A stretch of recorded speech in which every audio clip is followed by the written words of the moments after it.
ഇന്നത്തെ ഏറ്റവും പുതിയ വീഡിയോയിലേക്ക് ഒരുക്കും സ്വാഗതം. തുടരും OTT-യിലും റിലീസ് ചെയ്ത് വലിയ പ്രശംസകൾ നേടിയെടുത്ത് മുന്നേറിക്കൊണ്ടിരിക്കുകയാണല്ലോ. ഇങ്ങ് കേരളത്തിൽ നിന്ന് മാത്രമല്ല അന്യ സംസ്ഥാനങ്ങളിൽ നിന്ന് പ്രമുഖ സംവിധായകരിൽ നിന്ന് വരെ തുടരുമെന്ന സിനിമ വളരെ മികച്ച അഭിപ്രായങ്ങൾ, ലാലേട്ടന്റെ പ്രകടനത്തിനടക്കം മികച്ച അഭിപ്രായങ്ങൾ നേടിയെടുത്ത് മുന്നേറുന്നു. നമ്മുടെ തിയേറ്ററുകളിലേക്ക് എത്തിയ ആദ്യ ദിവസം തന്നെ സിനിമ നേടിയെടുത്ത ഏറ്റവും വലിയൊരു കോംപ്ലിമെന്റ് ആയിരുന്നു സിനിമയിലെ ലാലേട്ടന്റെ ആക്ഷൻ ഉൾപ്പെടെയുള്ള രംഗങ്ങൾക്കല്ല അഭിനയത്തിന് കൈയടി എന്നൊക്കെ പറഞ്ഞ ആ ആദ്യ ദിവസം എന്ന അഭിപ്രായത്തിലൂടെ തന്നെ വ്യക്തമായതാണ് ലാലേട്ടന്റെ സിനിമയിലെ പെർഫോമൻസ് ഏത് ലെവലാണ് എന്ന്.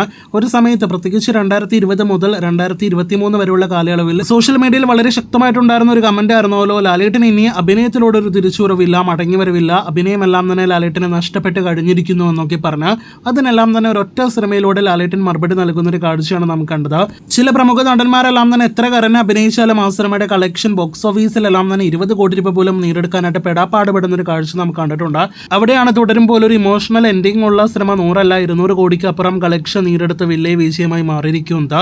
ഇതിനിടയിൽ കഴിഞ്ഞ ഒരാഴ്ചക്കിടയിൽ കൂടുതൽ ചർച്ചകളായിട്ട് നമുക്ക് കാണാനായിട്ട് കഴിഞ്ഞിരിക്കുന്നത് ഈ സിനിമയിലെ പ്രകടനത്തിന് ലാലേട്ടൻ സ്റ്റേറ്റ് അവാർഡ് നേടിയെടുക്കുമോ എന്നൊരു ചോദ്യമാണ്. ഒരു സമയത്ത് ലാലേട്ടന്റെ അഭിനയം നഷ്ടപ്പെട്ടു, ഇന്നൊരു അവാർഡ് പോലും നേടിയെടുക്കാനായിട്ട് കഴിയില്ല എന്ന് പറഞ്ഞവരാണ് ഇപ്പോഴത്തെ ലാലേട്ടന്റെ സ്റ്റേറ്റ് അവാർഡിനെ കുറിച്ചുള്ള ചർച്ചകളുമായിട്ട് എത്തിയിരിക്കുന്നത്.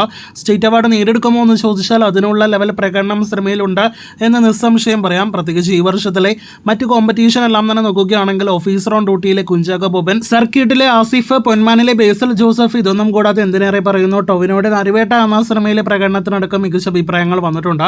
പക്ഷേ ലാലേട്ടന്റെ തുടരും എന്ന സിനിമയിലെ പ്രകടനം വെച്ച് നോക്കുമ്പോൾ, പല ലെയേഴ്സിലുള്ള പല ഇമോഷൻസിലുള്ള ലാലേട്ടന്റെ പ്രകടനം വെച്ച് നോക്കുമ്പോൾ അവയൊന്നും തന്നെ ഒന്നുമല്ലാതെയായി മാറുന്നു എന്നാണ് നാം മനസ്സിലാക്കുന്നത്.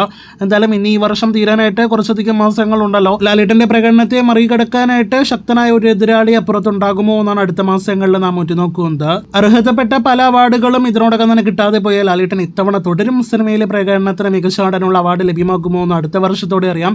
കാത്തിരിക്കൂ കൂടുതൽ ഇതുപോലുള്ള സിനിമാ വാർത്തകൾക്ക്.